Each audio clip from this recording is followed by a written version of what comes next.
अग्नि 5 का सफल नाइट ट्रायल दुश्मन के लिए कड़ा संदेश है। संदेश ये कि हिंदुस्तान की सबसे घातक मिसाइल अब रात में भी दुश्मन को जमींदोज करने को तैयार है। ये किसी भी मौसम में, किसी भी वक्त लक्ष्य को भेद सकती है। 5000 किलोमीटर से भी ज्यादा की दूरी तक दुश्मन का काम तमाम कर सकती है। इसका मतलब ये है कि अग्नि 5 की जद में अब पूरा चीन है। चीन से तनातनी के बीच मौजूदा हालात में अग्नि 5 के रात में सफल परीक्षण के और भी कई मायने हैं।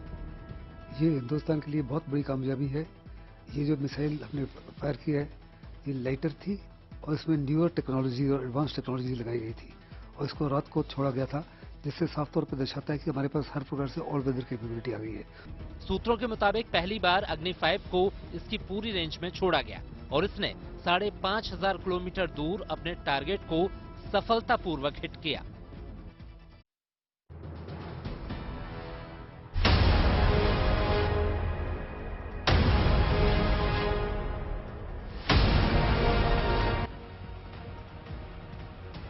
Royal Calcutta turf club ground पर पूर्वी सेना कमांड ने इस अंदाज में 71 की जंग के वीर सपूतों को सलामी दी।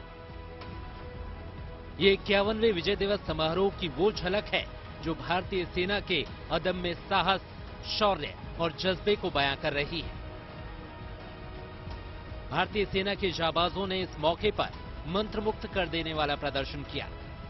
सुखोई 30, ध्रुव, चीता और रुद्र हेलीकॉप्टर्स ने इस फ्लाई पास्ट में हिस्सा लिया। बांग्लादेश से आए मुक्ति योद्धाओं का दल और 1971 के युद्ध में हिस्सा लेने वाले भारतीय सेना के जाबाज भी इस उत्सव का हिस्सा बने। 3 दिन तक चलने वाला ये समारोह पूर्वी कमान मुख्यालय में विजय स्मारक पर 1971 के वीर सपूतों को श्रद्धांजलि देने के साथ संपन्न होगा। निर्माण एजेंसी से जुड़े इंजीनियर और श्रमिक किस तरह राम मंदिर के निर्माण में जुटे हुए हैं, ये सब इस वीडियो जाहिर है उसमें निर्माण में लगे सभी लोगों की मेहनत साफ झलकेगी।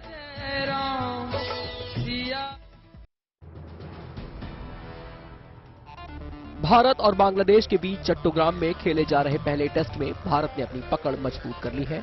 आज मैच के तीसरे दिन टीम इंडिया बांग्लादेश पर निर्णायक बढ़त लेने की कोशिश करेगी। इससे पहले गुरुवार को दूसरे दिन भारत के कुछल्ले बल्लेबाजों ने शानदार बल्लेबाजी करते हुए भारत का स्कोर 400 के पार पहुंचा दिया। रविचंद्रन अश्विन और कुलदीप यादव की जोड़ी ने बेहतरीन बल्लेबाजी करते हुए 8वें विकेट की साझेदारी में 92 रन जोड़ दिए। अश्विन ने शानदार 58 रन बनाए, जबकि कुलदीप यादव ने 40 रन जोड़कर टीम का स्कोर 404 तक पहुंचा दिया। जवाब में बल्लेबाजी करने उतरी बांग्लादेश की टीम ने कुलदीप यादव और मोहम्मद सिराज की धारदार गेंदबाजी के आगे घुटने टेक दिए। दूसरे दिन का खेल खत्म होने तक बांग्लादेश ने केवल 133 रन बनाए, जिसमें 8 विकेट खो दिए और फॉलो ऑन से बचने के लिए अभी भी उसे 72 रनों की जरूरत है। कुलदीप ने अब तक 4 विकेट लिए हैं, जबकि सिराज को 3 विकेट मिले हैं।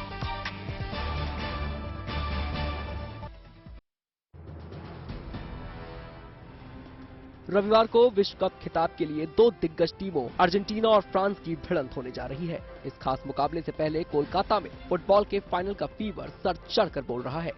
यहां अर्जेंटीना के प्रशंसक खास अंदाज में फाइनल को सेलिब्रेट करने की तैयारी कर रहे हैं। यहां हावड़ा के एक मिठाई दुकान में मेसी की खीर से बनी 18 किलो की प्रतिमा बनाई गई है।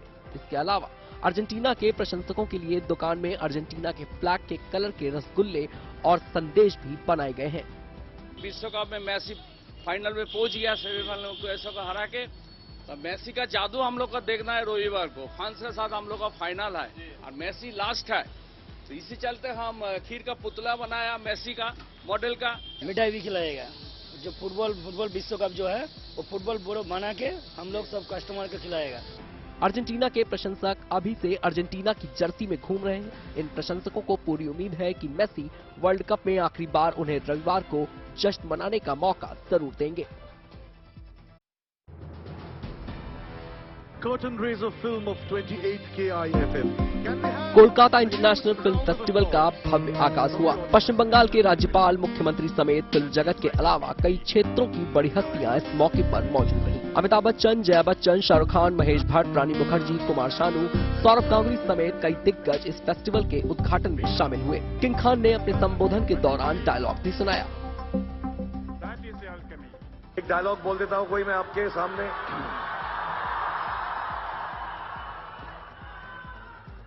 अपनी कुर्सी की पेटी बांध लीजिए। मौसम बिगड़ने वाला है। कोलकाता इंटरनेशनल फिल्म फेस्टिवल का ये 28वां एडिशन 22 दिसंबर तक चलेगा। इस दौरान 10 जगहों पर 42 देशों की 183 फिल्में दिखाई जाएंगी। Meet the world and the world of cinema, यानी सिनेमा की दुनिया में दुनिया से मिले की थीम पर इस फेस्टिवल का आयोजन हो रहा है।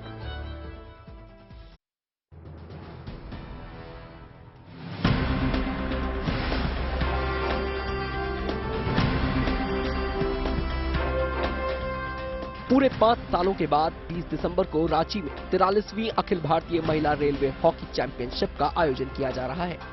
महिलाओं के राष्ट्रीय स्तर पर आयोजित हो रहे इस हॉकी चैंपियनशिप की मेजबानी रांची रेल मंडल की तरफ से की जा रही है। इस प्रतियोगिता में भारतीय रेल के अलग अलग जोन की कुल 8 टीमें हिस्सा लेंगी। रांची रेल मंडल द्वारा हतिया में स्थित एस्ट्रोटर्फ हॉकी स्टेडियम में किया जाएगा। ये सौभाग्य हमें लगभग 5 साल बाद प्राप्त हुआ है। लास्ट टाइम हमने 2017-18 में ये टूर्नामेंट आयोजित किया था। ये चैंपियनशिप 20 दिसंबर से लेकर 26 दिसंबर तक हटिया के एस्ट्रोटर्फ हॉकी स्टेडियम में आयोजित की जाएगी। इस प्रतियोगिता में अर्जुन पुरस्कार से सम्मानित वंदना कटारिया और मोनिका समेत 15 महिला ओलंपियन खिलाड़ी भी हिस्सा लेंगी।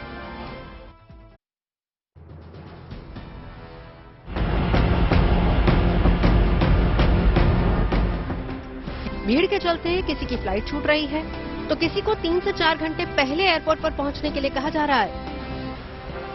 यात्रियों की इन्हीं शिकायतों को देखते हुए 3 दिन पहले नागरिक उड्डयन मंत्री ज्योतिरादित्य सिंधिया ने दिल्ली एयरपोर्ट का औचक निरीक्षण किया था। इस दौरान उन्होंने एयरपोर्ट प्रशासन को कुछ जरूरी कदम उठाने के निर्देश दिए थे, जिन पर फौरन अमल भी शुरू हुआ।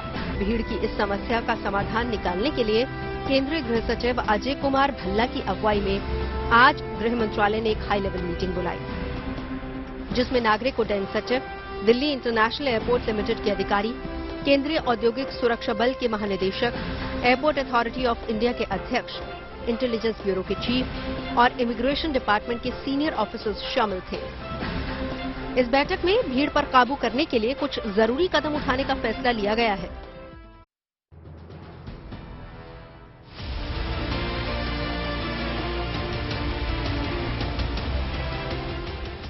पंजाब नेशनल बैंक से 14,500 करोड़ रुपए की धोखाधड़ी करने के आरोपी और भगौड़े नीरव मोदी की मुश्किलें अब बढ़ गई हैं। भारत में अपने प्रत्यर्पण को रोकने के लिए तरह तरह की दलीलें भी उसके किसी काम नहीं आ रही हैं। कुछ देर पहले लंदन हाईकोर्ट से भी उसे बड़ा झटका लगा है। लंदन हाईकोर्ट के एक फैसले के बाद नीरव मोदी अब ब्रिटेन की सुप्रीम कोर्ट नहीं जा सकेगा। लंदन हाईकोर्ट ने नीरव को सुप्रीम कोर्ट से अपील की राहत देने से इनकार कर दिया है। प्रत्यर्पण का आदेश भी लंदन हाईकोर्ट ने ही दिया था। उस फैसले के खिलाफ ही भगौड़ा कारोबारी नीरव मोदी सुप्रीम कोर्ट जाना चाहता था, लेकिन लंदन हाईकोर्ट के इस फैसले के बाद उसके लिए ये कानूनी राह भी बंद हो गई है, जिसके मायने ये है कि वो प्रत्यर्पण के मामले को अब कम से कम ब्रिटेन की किसी अदालत में तो चुनौती नहीं दे सकता। लंदन हाईकोर्ट के इस फैसले के और मायने समझा रहे हैं हमारे सहयोगी मुनीश पांडे।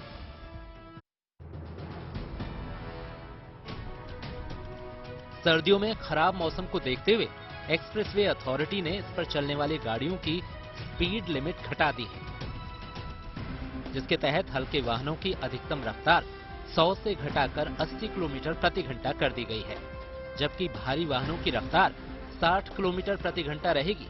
जाहिर है, तय स्पीड लिमिट से तेज गाड़ी चलाने वालों को जुर्माना भरना पड़ेगा।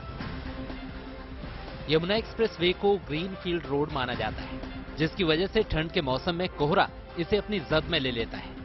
ऐसे में इस मौसम में तेज रफ्तार से एक्सप्रेसवे पर हादसों की आशंका कई गुना बढ़ जाती है।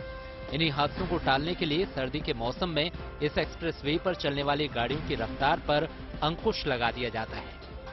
इस दौरान गाड़ियों की स्पीड लिमिट की जांच के लिए कई स्पॉट पर टीमों की तैनाती की जाएगी। ये 165 किलोमीटर लंबा एक्सप्रेसवे दिल्ली, नोएडा, ग्रेटर नोएडा जैसे महत्वपूर्ण शहरों को मथुरा, आगरा और अलीगढ़ से जोड़ता है।